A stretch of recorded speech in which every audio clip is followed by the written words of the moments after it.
na-accomplish mo kung ano na-accomplish in this? Well, I think if you heard all the presentations, actually I also had the presentation this morning, but my presentation this afternoon was longer. We've done a lot as a federation from the time it was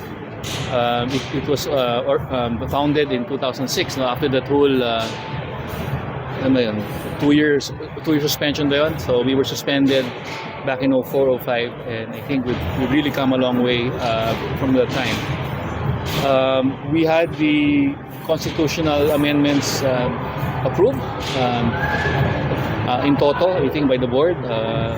By the bylaw we should get 2/3, but I think we got a unanimous approval for the amendments. And basically it was threefold. One is to update it based on FIBA development, because FIBA is also growing as an IF.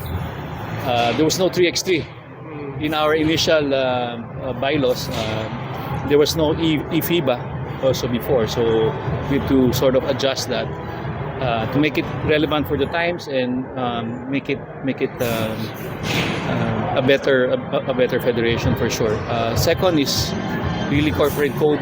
That we had to adjust some of the provisions of the articles of incorporation.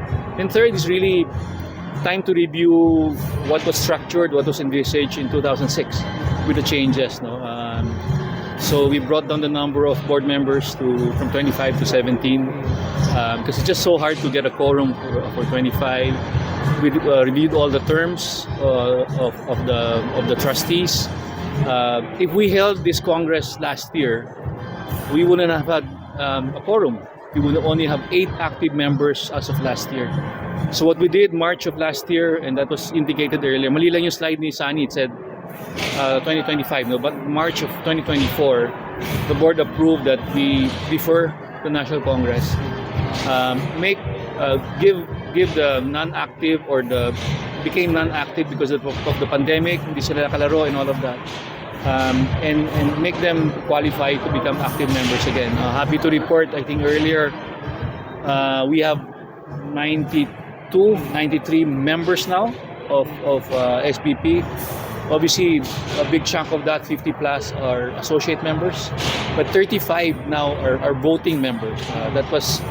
We had a 91% attendance earlier, so 32 of the 35 were present today to vote, and we did get that, as I said, that approval for the change in the bylaws. No? So because we envisage, we want to make, me personally, I want to make sure that the federation, will sustain in terms of its programs, will remain relevant, will remain innovative in terms of its programs, and with proper succession also of executives and officers. We brought in Gabe Norwood as a player rep because his perspective is important. Our main reason for being a federation is for the athletes at the end of the day. It's the same statement I have being part of POC. We're there not to be the key executives of the Olympic Committee, but it's really how can we serve the athletes' needs and requirements so that they can compete better internationally. So I feel that, and please you tell me, because you're the ones who heard the reports. I think we've made a lot of progress. Obviously, are we happy? Are we content? The answer obviously is no. We want to continue to evolve. We will continue to grow, enhance the programs, elevate our performances abroad. But it also starts not only with the elite teams, as we heard earlier. You have to have a very strong grassroots program. You have a pipeline of athletes, and the database that we were pushing for is important, so that you keep track of all the players. But players need coaches, so we also focusing on coaching, and it has to be officiated properly. So we're also focusing on the referee academy to certify a lot of these referees that want.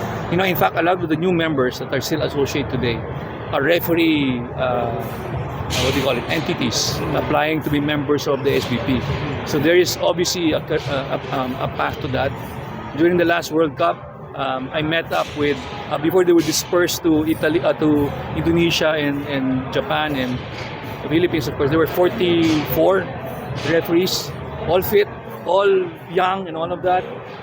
And I didn't see a single Filipino in that list.